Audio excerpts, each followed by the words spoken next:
Hello, everyone, and thank you for joining the conversation once again with the Change Itself. If you're a returning member to our channel, thank you very much for your support. And if you're new to the channel, or if you're looking for more episodes, please join us at changeitself.com, or you can find us on LinkedIn by searching Change Itself. And we look forward to seeing your comments, your likes, and go ahead and subscribe as we send out new content. And we're looking forward to continuing to deliver great content for you guys. And we've got a great episode today. We're joined with Eric Demers once again. Hi, Eric. How you doing? Good yourself? Very good. Looking forward to the conversation we're going to have today with Mario Grossi from Technica Mining about digital transformation and what it actually means for the culture of the workforce. And I think it's a good time to actually introduce Mario in. Thanks for joining in, Mar. Thanks, Gus. Hey, Eric. How are you guys? Good, you? Great. Thank you for having me. Very good. So we've had quite a few conversations in the past little while, Mario, about digital transformation and what it actually means to the workplace, and what it actually means to the front line, and overall for the organization.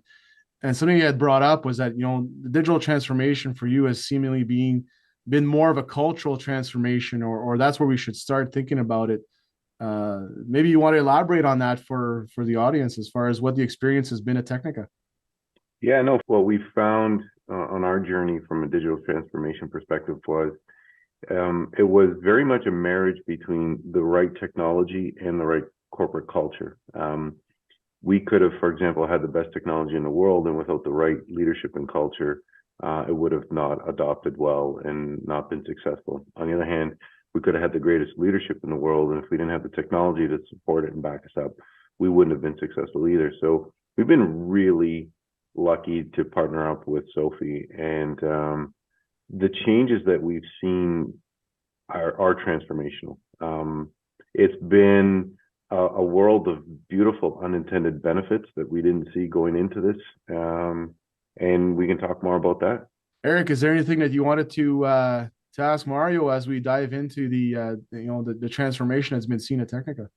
Yeah, it was fun to start, planning for this episode and talking about and looking at it from the perspective of a cultural transformation as opposed to digital transformation. Because for a long time, that's how I saw it, talked about it, participated in it from that perspective. And only after we started talking about it, getting to reflect, on it in the last week or so, do I really start to see how it goes hand in hand. They're both happening kind of symbiotically. Some of it, like, you can't have one without the other, and it's fun to get to watch and interact it and promote it, and to like do little things to try to like influence the culture and steer the culture through like really, really small actions. So Mar, maybe want to share on some things that you've kind of seen or done or observed. I know you're on it all the time, and you're checking the platform and messaging us or sending us email or positive recognition I saw this morning.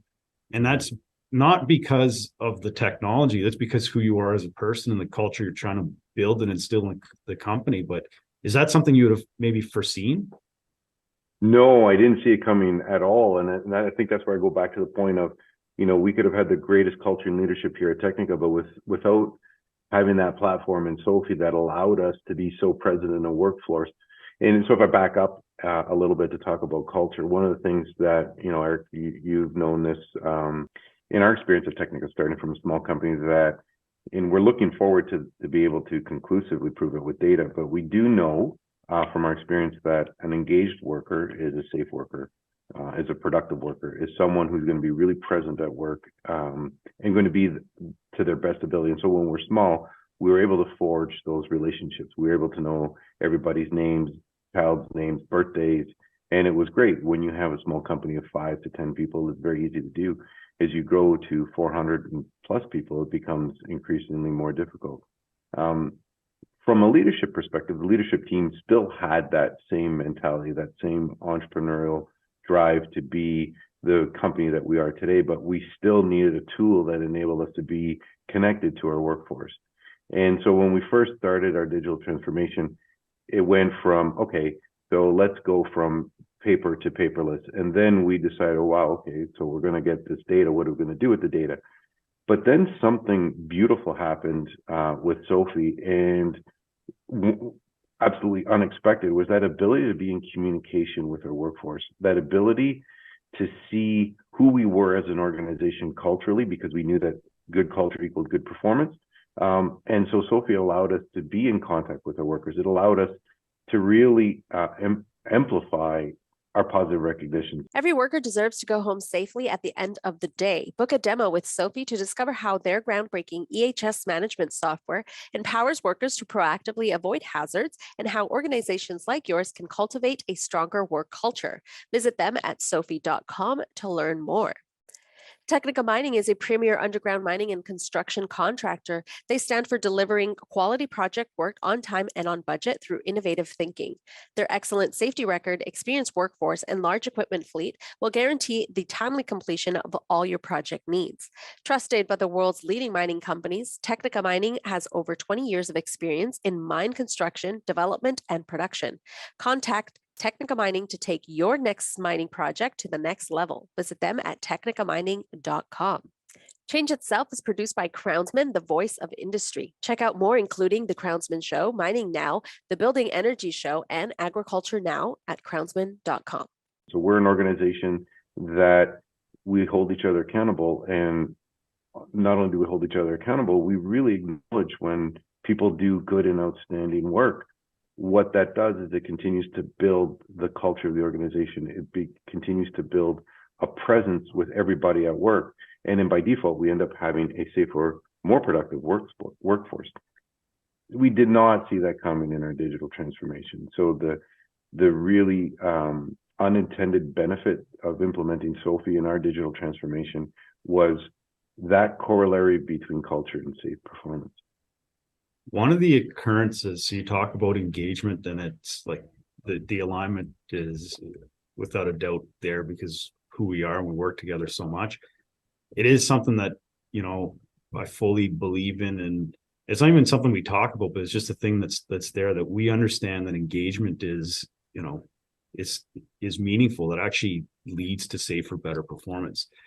Kind of on that topic, one of the things that I have realize as we've been down the digital transformation journey, the impacts, positive and negative, that it can have on culture, and then you kind of got to watch sometimes. So one of the things that I've had the ability to reflect on is sometimes the vision that I might have had as a leader that's trying to roll this out to a group is like way over here, and people might not necessarily see it or don't see it as realistic. And I actually have the opposite of engagement, where I'm disengaging people because I'm trying to, I see something that's so worth going after, but others don't quite see it or don't see it as realistic. So then having that kind of revelation and coming back, and then having a team around us that is so focused on engaging workers, and sometimes reeling me in or sometimes bringing people along, we're able to keep going down this journey. And it's actually moved our, corporate safety culture forward,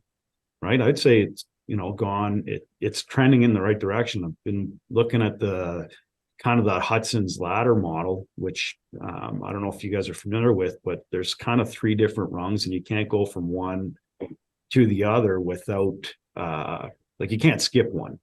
And so if you got people that are in a lower rung from call it a reactive safety culture, and you want to go to proactive or resilient, you can't just get to resilient. You're going to work your way up through the reactive to the compliant.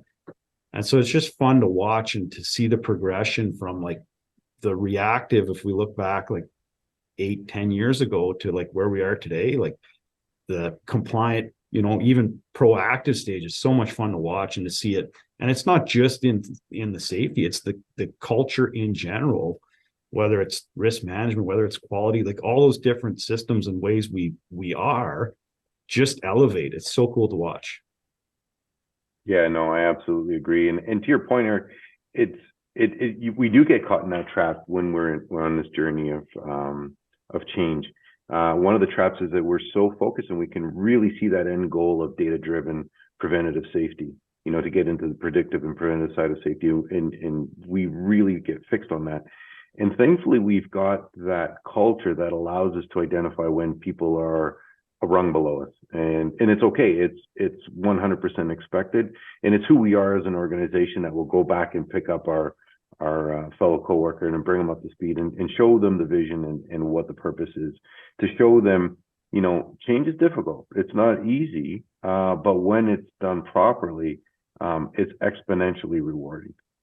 Again, on unintended benefits, one of the things that I get asked a lot of, you know, how do you monitor productivity? And I just smile and I laugh. I can't. What I can show you year over year is our safety results, and I can show you our bottom line. So one day in the future, we'll be able to watch this podcast and people will see what we see, Eric. People will see that when you have an engaged, culturally strong workforce, you're going to have a safer workforce and you're going to be at your ultimate productivity levels. That goes without saying. I mean, you can see some of the projects that we're working on now, some of the KPIs that we're hitting from a productivity standpoint, but more importantly, where we're at with our safety and our compliances and our engagement. I've never seen that before as our existence as Technica. You know, I actually don't think you can have one without the other. Yeah. And Mario, like for people tuning into the conversation, what's happening as well is, I mean, there's an evolution, right? And it's been a progressive journey for you guys. So a lot of times we look at, you know, the end results of our journey and we can celebrate on what those end results look like. But maybe if you give us a little bit of a glimpse of the past, or as far as, you know, when you decided, okay, we are going to start this digital transformation to where you are today, and what that journey was like for you. I think it would be a cool experience to walk our audience through. Yeah, no, and I love telling the story because it's kind of fun. It goes back to about 2008. And we had a young worker that was at one of our work sites, and one of the ministry inspectors went underground and did his typical inspection and asked the worker what his lineup was and if he was trained to do the work. And of course, anybody gets pulled over by a police officer or a ministry inspector and you're young, you're going to panic and you're going to have moments of uncertainty. And so the poor kid's like, I don't know, and I don't know, and I don't know. And so this is back in 08. So you got to bear with the language and the lingo. So the inspector comes up, calls the office, and really dug into me hard. He was not kind and said, this is unacceptable. And I just said, just hold on. We got you covered. We've got his training transcripts. Hold on, I'm going to fax them to our trailer. And we had his lineup, which was in a filing cabinet. And this is now in around, I think I switched from flip phone to Apple. I missed the whole BlackBerry phase. And I just thought, man, wouldn't it be nice for the worker to pull it up on his phone? You know, now everybody does this to zoom in. I mean, it's a whole cultural piece. And why can't we combine what we're doing with in society into our workplace? And, you know, I look back at 2008 and I think our average age was 54 years old. Not everybody even had a cell phone, let alone a smartphone. Adoption was going to be a mountain that nobody wanted to tackle. And I just thought, okay, we need to get better. And then we fast forward to about 2000, I think it was 15-ish, 14, 15. We're working on one of our clients' properties. And there was another contractor, a drilling contractor, that was having some safety struggles. And they allowed us to jump on board and really geek out and say, hey, technology is no longer a limiting factor. You want to bring tablets underground? By all means, bring tablets. This is the company, the third-party company that we're using to integrate some of the forms and form building software that we're using. Okay, great. And then we just started slow, Eric. We started with one supervisor, one crew, and then it was more of a demand pull. So then other supervisors were like, hey, when do I get on board? And when do I get on board? And then I think it was about 2018 where we said, okay, well, digital from a safety perspective is no doubt where we want to go. Because if you think about it, and I love to do this anecdotally, and I'm going to look around my desk for a piece of paper, but in a world-class safety system, at that time, an operator would fill out a pre-operational checklist on a $1.5 million piece of equipment. And in a world-class safety system, that piece of paper is put on the piece of equipment for the shift. And in a world-class safety system, that gets harvested and brought up to the surface. And in a world-class safety system, if there was a safety concern or if there was a maintenance concern, it went over the mobile department. Now, imagine it's wet, it's on the ground. This piece of paper disintegrates. And there's so many human interaction points that at the time was defined as a world-class safety system. And that just didn't align with who we were. It didn't align with our ability and our drive to be better. And we just said, no, this is not acceptable. We are way better than this. And at the same time, nobody was willing to go that step further once we harvested the data. And so when we started internally building a safety platform, we knew just by our experience that it had to be about the worker. It had to be about making it easier for the worker, because we knew that change is going to be difficult. And then when we went to market, we needed to find a software that was going to be about the worker, that was going to be easy. But again, most importantly, is once we were able to harvest that data, what we were going to do with that data, what we were going to see about our trends, what we were going to see about safety that we couldn't either quantify, or we didn't know, or we couldn't prove, or we just didn't see. One of my favorite examples, we talked about this thing, and we called it an anomaly because we couldn't explain it, but it was the spring-fall effect. Remember, Eric? So every spring and every fall, we would see this spike in incidents and accidents, and we really couldn't put our finger on it. So what do? We call it an anomaly, and we just identify it and move on. We knew from a leadership tool perspective that if we talked about it, that we could change the outcomes. We knew that if we didn't ignore it and we sparked conversations and we created some energy around it, we saw that we would really curb those trends. But we still couldn't prove it. It was this thing, and in mining is a very tangible industry. And so if you can't prove it, it doesn't exist.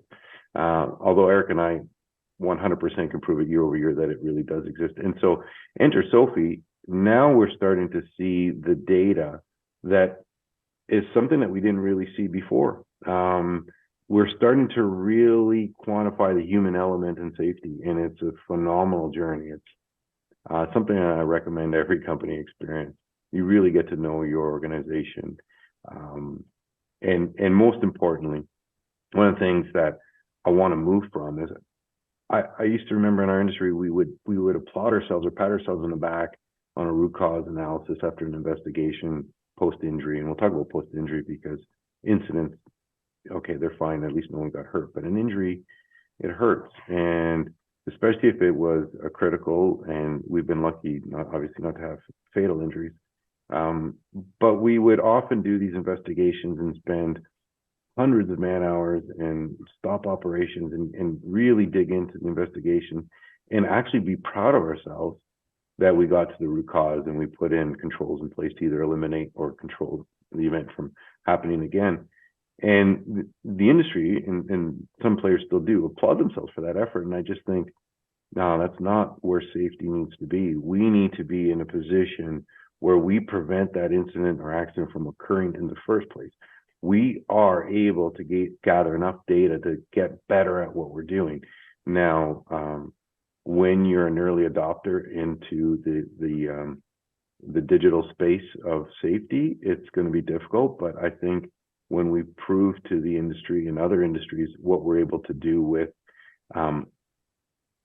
finding an easy way to harvest the data and then interpreting that data and getting into the predictive and prescriptive side of safety, I think I know it'll be transformational.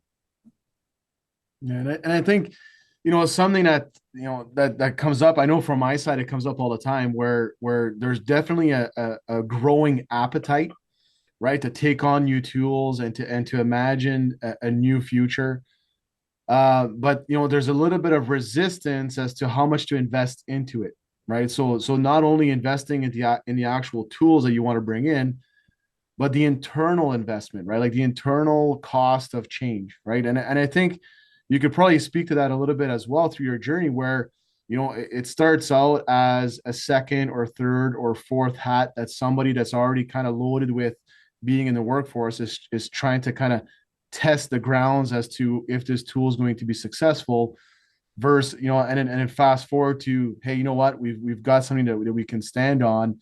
We need to dedicate some resources to really see this through, because there is definitely a resistance to change, no matter what the systems are, no matter what the technology. So I don't know if you want to elaborate on that as far as like how your experience was to, I wouldn't say combating the change, but to see it where it's a gradual ascent rather than a constant, fluctuating line of performance, if you will, right?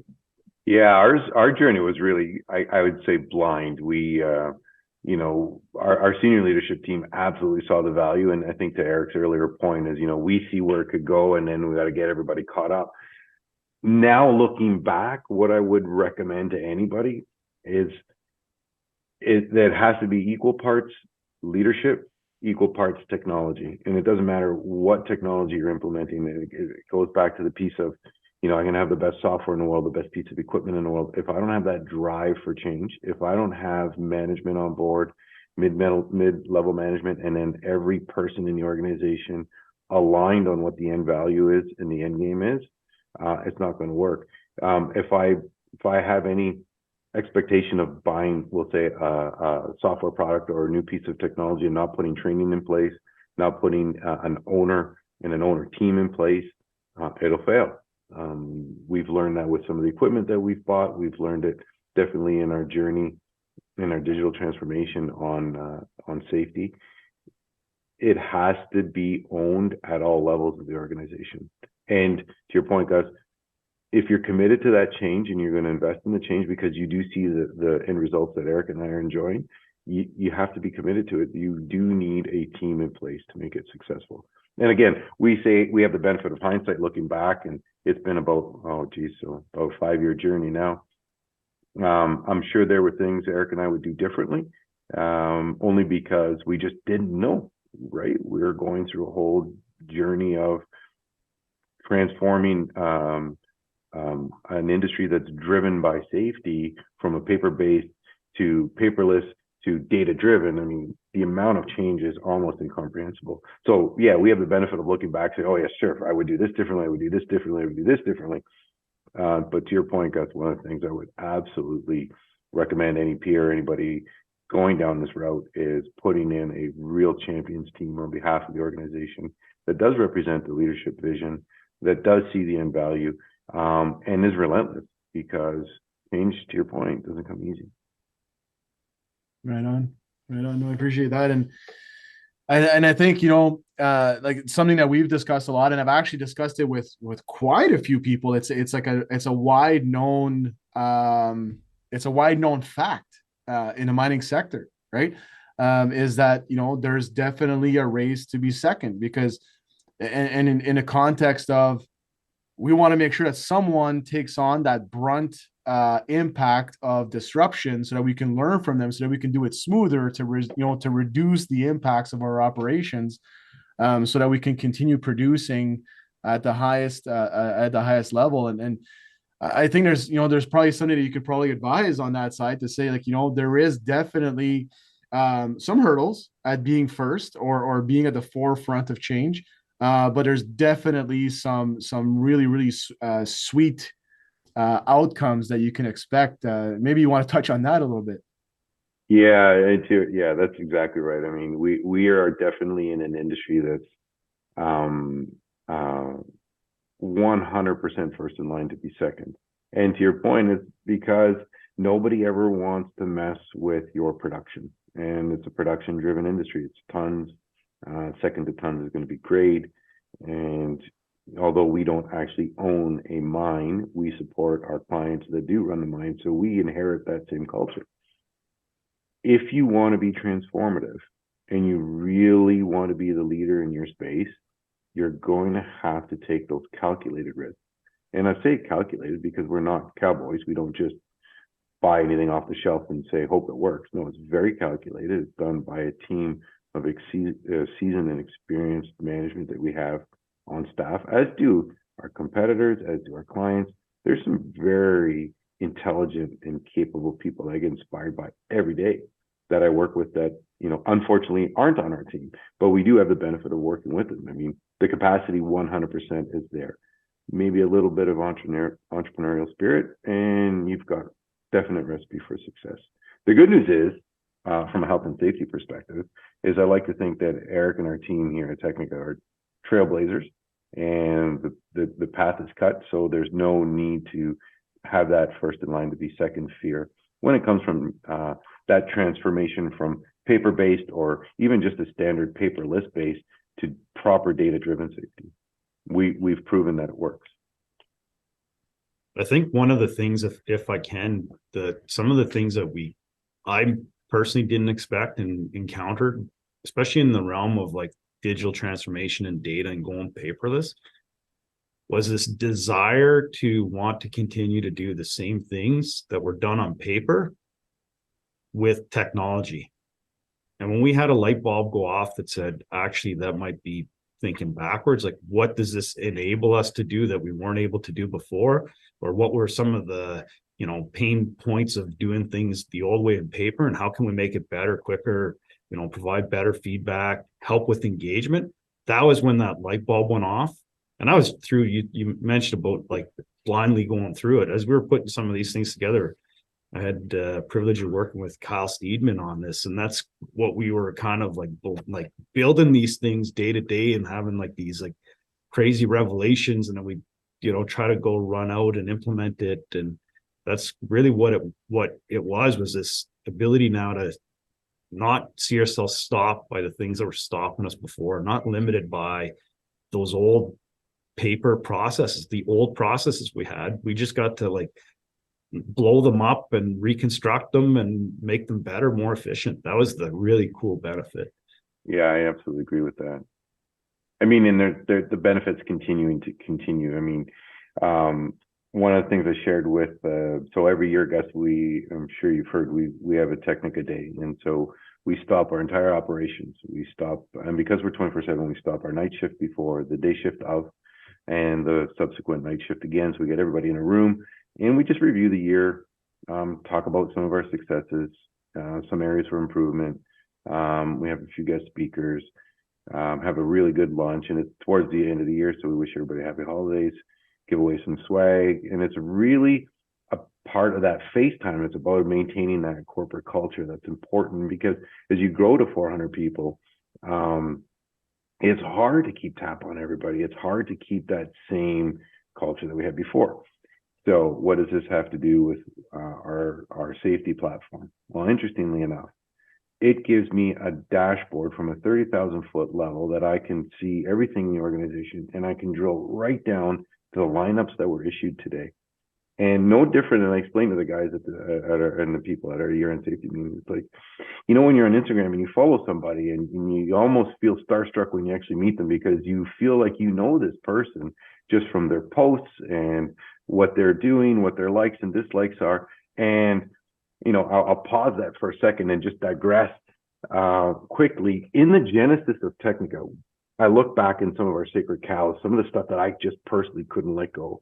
One of them was payroll.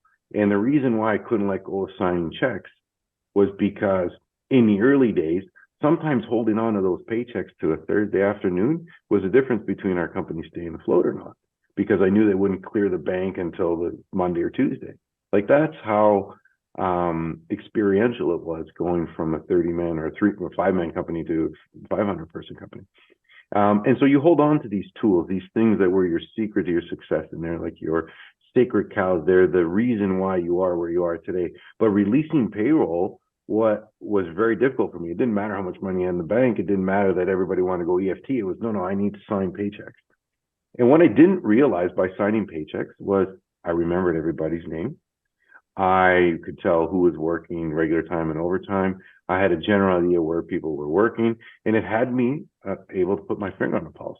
Then, of course, to keep up with the times, we go to ETFs, and there goes my connection to the names within the organization. Now I don't even see payroll. Enter Sofvie. I feel like I know everybody. I can see who's participating. I know who's on what site. I know who's doing what level of work. I know who's been trained on what. I can tell who's really engaged on their pre-tasks or frontline risk assessments. I can tell who's really engaged on their pre-operational checks. I can tell who's really engaged, and more importantly, I can tell who's not engaged. And so what I can do from my desktop, from this screen right here, is I can send out an action item to a project manager, copy the superintendent, copy the supervisor, and the worker. And so from anywhere in the world, in particular, I spent a lot of time at this desk, I can send out coaching. It's the same culture that I had when I was a 5-man company.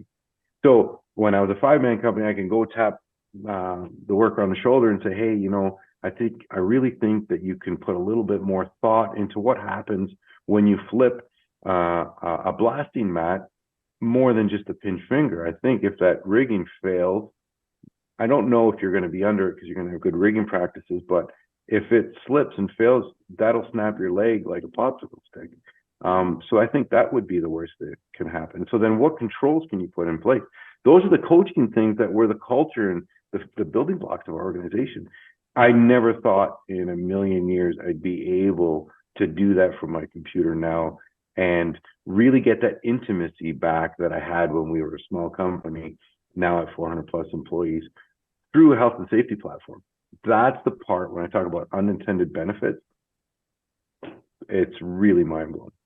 Like when you talk about back to the conversation around engagement, like there's nothing more engaging to someone when the owner of the company or your leader reaches out, good or bad, and has got feedback on, what you're doing. Like no better way to show care that, hey, he actually read this, and yeah, I might not just slip my finger, I might break my, like he actually cares. The level of engagement. So if you had someone that was disengaged, that simple conversation, just like it's a huge spark of engagement for that person, that team, and everybody around them. So I think when we talk about bringing people along and keeping people up, and we're a team, like those are things that it definitely does enable, and that's the impact on engagement and the culture. Yeah, absolutely. And so again, I guess I think a lot of people are asking, I just speaking from my experience, say, well, can we incorporate productivity into your health and safety program? And I love to argue, like, you don't need to. I'll promise you, and I think eventually, Eric, one day we'll be able to prove it, but I know this to be true no different than I know that an engaged worker is a safe worker, that an engaged worker is a productive worker. And when we can get to that level of granularity where we feel that we're watching almost everything, and it's not from a big brother perspective, it's just that we're involved and we get to see and we get to coach and we get the feedback what our workforce is providing us with respect to how things can be done, how things can be done safely, other ways of, especially in construction, other ways of accomplishing our work that is safer and faster. Next thing you know, you have 400 people that are driving for that common cause.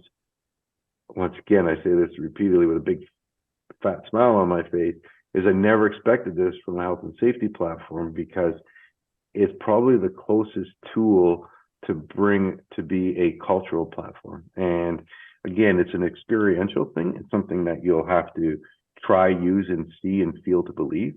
But one day we'll show that the engaged and high or strong corporate culture is what gives us that level of productivity that people are trying to spend millions of dollars on with these short interval controls. And I think there's a time and place for every type of software. But when you have an engaged human being at work, the best short interval controls will never surpass that.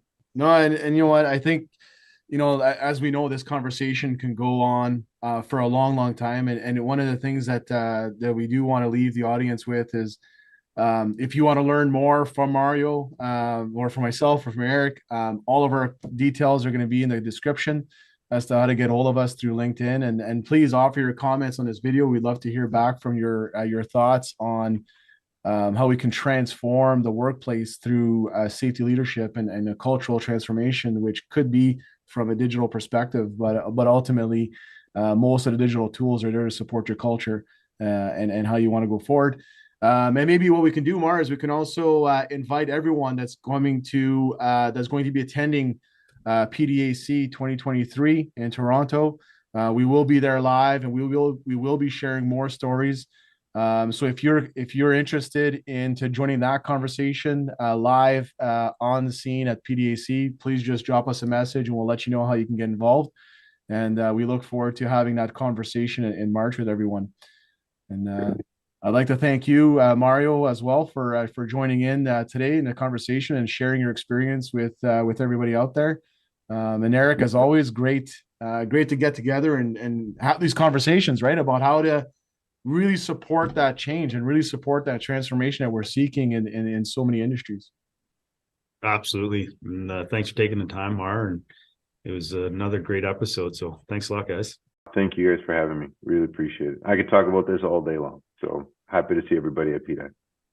Awesome. And again, a reminder for everybody on our YouTube channel, go hit that ring that bell so you get notified on our new episodes. And you can also keep up on changeitself.com with all the content and go back to previous content as well.